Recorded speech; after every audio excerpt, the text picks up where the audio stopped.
Welcome back, everyone. In this section, we're going to talk about linear relationships. Oftentimes, we have a good reason to assume that one variable is related to one another, right? So the temperature outside is generally related to the time of day. In the middle of the day, it's warmer, and at night, it's colder. Sometimes we can collect data, and they can appear to be related, but can we really tell if they are related? So in this section, we're going to talk about ways to identify relationships, particularly linear relationships. So first of all, let's decide if we think that these quantities might actually be related for some reason. Dollars spent by a political candidate and the number of votes he gets might be related. This might be something we would want to look into. It may be related to other factors as well. An adult tests subjects' height and their IQ. Height is probably not related to IQ in any kind of way. A person's height and their shoe size, however, may be related, just like the age of a car and its resale value is likely related. One way to determine if you have a possible linear relationship is to use a scatter plot. If we can approximate a trend in the scatter plot with a straight line, we can then use that straight line to model the data using the equation y equals mx plus b. So here we have an example of hamburgers and other sandwiches and their grams of fat and calories. We want to see if there's a possible linear relationship between the number of grams of fat and the number of calories. So the first thing that we want to do is make a scatter plot of this data. If you do that, you find that the grams of fat and the calories look like this when you plot them on a graph. It doesn't make a perfect straight line, but we can see a clear trend in the data in a line that looks something like this. So now we can use this line to approximate our data, and we're just going to pick 2 points on this line to use for our next example. So let's use this point here, which is the point where we have 17 grams of fat and 300, 320, 340, 360 calories. And then we'll use this point here on our line, which is 33 and 540. And now we'll use these for our next example. 17 and 360, 33 and 540. We can find the slope of our line using our 2 points. y2, 540 minus y1 is 360. x2 minus x1, well that's 33 minus 17, which is 180 over 16, or 11.25. Remember, this is a rate of change, so we can assign units to this. This is 11.25 calories per gram of fat. To find the y-intercept, we have to use one of our points and our slope to solve for the y-intercept. Y equals mx plus b. We'll just use the second point. Y is 540. M is 11.25, X is 33, plus B, 371.25, plus B. Subtract 371.25 from both sides, and we find the y-intercept, 168.75. So we can write an equation for the number of calories based on the number of grams of fat, where y is equal to the number of calories,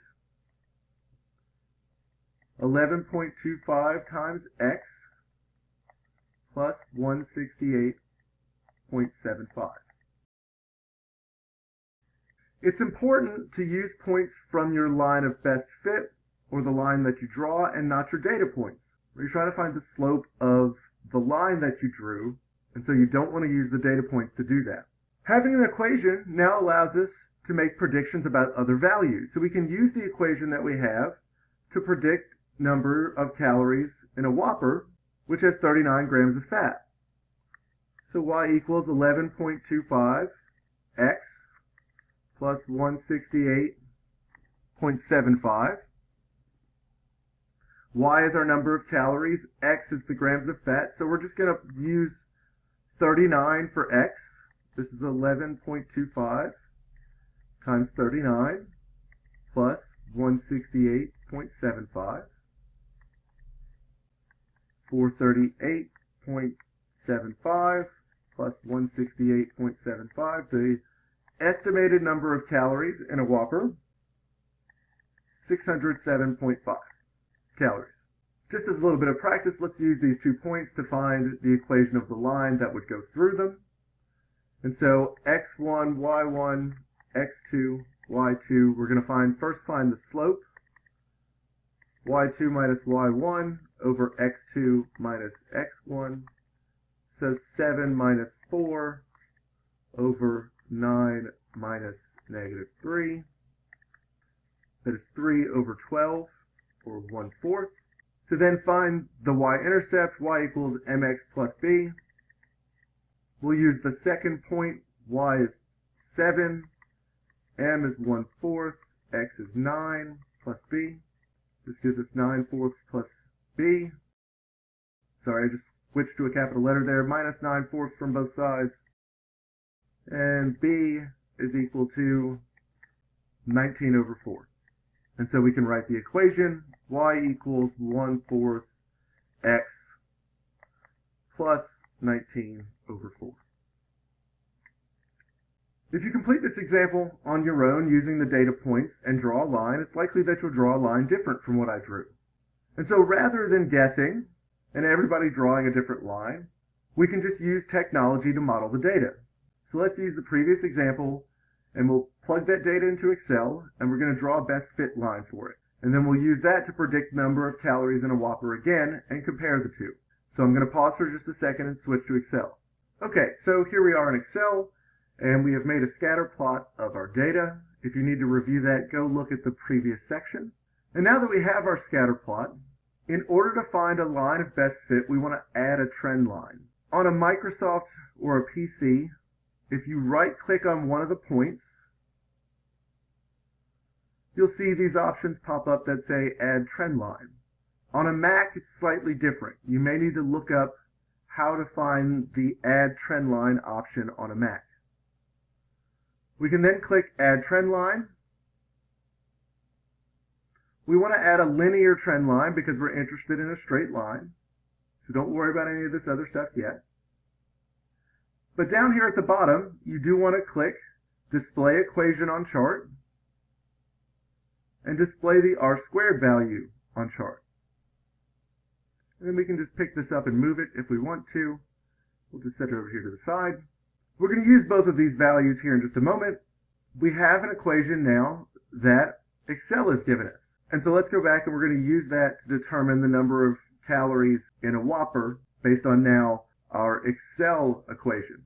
So now we have our prediction equation from Excel, and we can use this to predict the calories in a Whopper. Remember that the number of calories, X, was 39. And so Y equals 11.731 times 39 plus 193.85.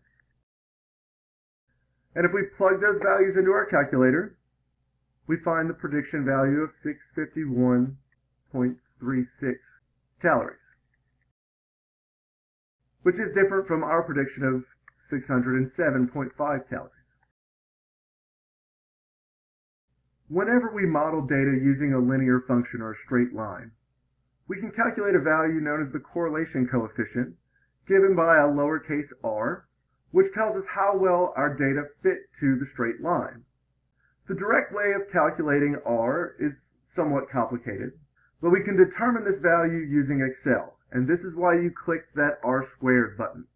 The interpretation of r, though, is very simple. It can only be between -1 and 1.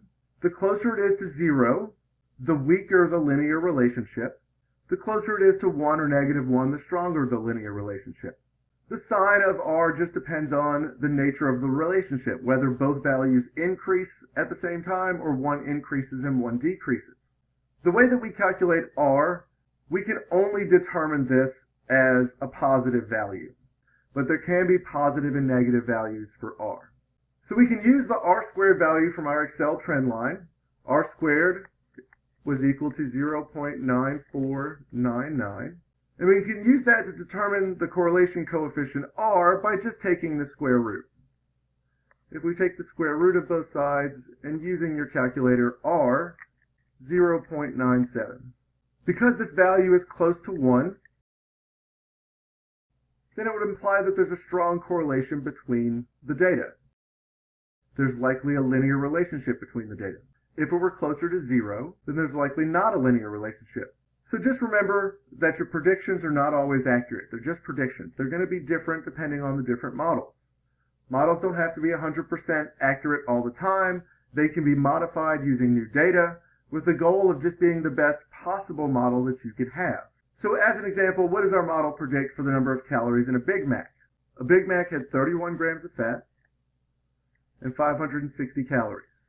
Our model equation says y equals 11.731 x plus 193.85. If we plug in 31, we can find what the model would predict for the number of calories in a Big Mac is 557.51. So this actually gives us a pretty good estimate of the number of calories in a Big Mac. As a final example, I'm going to switch over to Excel and show you how to find the line of best fit and the correlation coefficient again for just this set of data. In our last example here, we just have x and y values, and we want to find the prediction equation and the correlation coefficient. To do this, we're just going to take and highlight our data, go to Insert, and then we want to insert a scatter plot. And we can add labels here, but these are very simple, just x and y.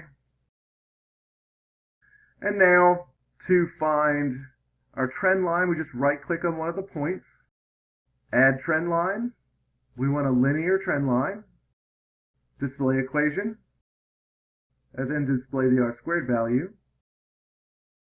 And remember, we can just move it somewhere over here. And now we can copy this back over and find the correlation coefficient by taking the square root. So we're going to switch back over to the slides real quick. And so here we have our graph. To find the correlation coefficient, we're just going to take r squared, which is 0.9217, and we're just going to take the square root. And that'll give us r is equal to 0.96. Please let me know if you have any questions about this section.